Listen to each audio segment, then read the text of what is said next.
La había amado locamente. Como nunca nadie podrá amar, por eso, al ser sepultada, él quiso ser enterrado también. Estaba muerta, fría, en los brazos del silencio. Al cerrarse su féretro, una parte de su vida se había ido con ella, un trozo de alma que ya no iba a volver. ¿Cómo dejó de existir? Pues él no lo sabía. Una noche cualquiera, una tormenta azotó los campos, y de rato en rato los relámpagos interrumpieron la penumbra, dejando divisar por unos instantes el horizonte por donde deambulaba sin rumbo. Al llegar a casa, él la vio empapada, tiritando de frío e incapaz de pronunciar siquiera una palabra. Encendió la chimenea, secó su cuerpo con una toalla y besó su frente, mientras la contemplaba en el silencio. Al día siguiente comenzó a toser, a experimentar dolores insoportables, sus ojos se enrojecieron y la enfermedad evolucionó galopante, hasta no dejar rastro de conciencia. Los médicos que la visitaron le recetaron varios fármacos y se fueron, pero la enfermedad había avanzado hasta su organismo y se alimentaba inclemente de ella. Al tercer día de la torrencial lluvia, la quietud solo era interrumpida por el péndulo del reloj de piso que flanqueaba a la mujer convaleciente que recibía los cuidados de su esposo. Poco después de las 12 campanadas que anunciaron el inicio de un nuevo día, Amélie dejó de existir, y su fiel esposo Federico apenas alcanzó a percibir sus últimos suspiros, el último lamento de dolor.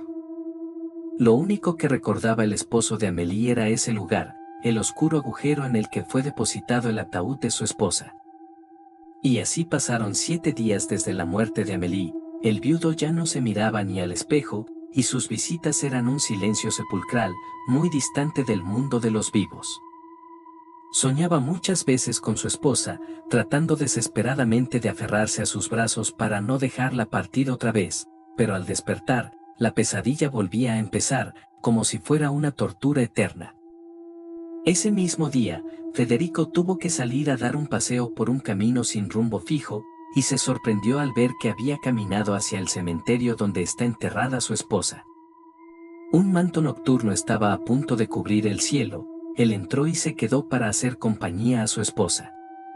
Unos minutos después ya era de noche, Federico se acurrucó en la lápida de su esposa y, sin darse cuenta, se quedó dormido. El frío del viento logró despertarlo. La oscuridad era tanta que no podía ni siquiera distinguir sus manos frente a sus ojos. Asustado, Federico empezó a buscar la salida, pero un destello impresionante cautivó su curiosidad. Caminó por los pasillos del cementerio. Al llegar, vio algo que lo asustó. De una de las tumbas salían los restos carcomidos de un cadáver, y miraba la escritura de su lápida. Aquí yace Jacques Olivant, quien murió a los 51 años, amó a su familia, fue bueno y honrado, y murió en la gracia de Dios, era lo que estaba grabado. Poco después, el propietario borró las inscripciones y, con sus esqueléticos dedos, escribió: aquí yace Jacques Olivant, quien murió a los 51 años, mató a su padre por disgustos, torturó a su esposa, atormentó a sus hijos. Robó todo lo que pudo y murió en pecado mortal. Federico, muy asustado, huyó, pero mientras corría, notó como todos los cadáveres salían de sus tumbas para corregir las escrituras cariñosas que les dejaban sus familiares. Pero ni el espanto de la escena evitó que el viudo pasara por la tumba de su esposa, quien también corrigió la frase que le había dejado su esposo cuando falleció. La vio, ella estaba de espaldas.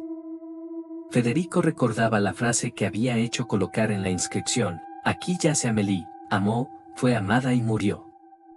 Amélie borró la inscripción y colocó su propia confesión: aquí yace Amélie, quien salió un día de lluvia para encontrarse con su amante, se enfermó de neumonía y murió.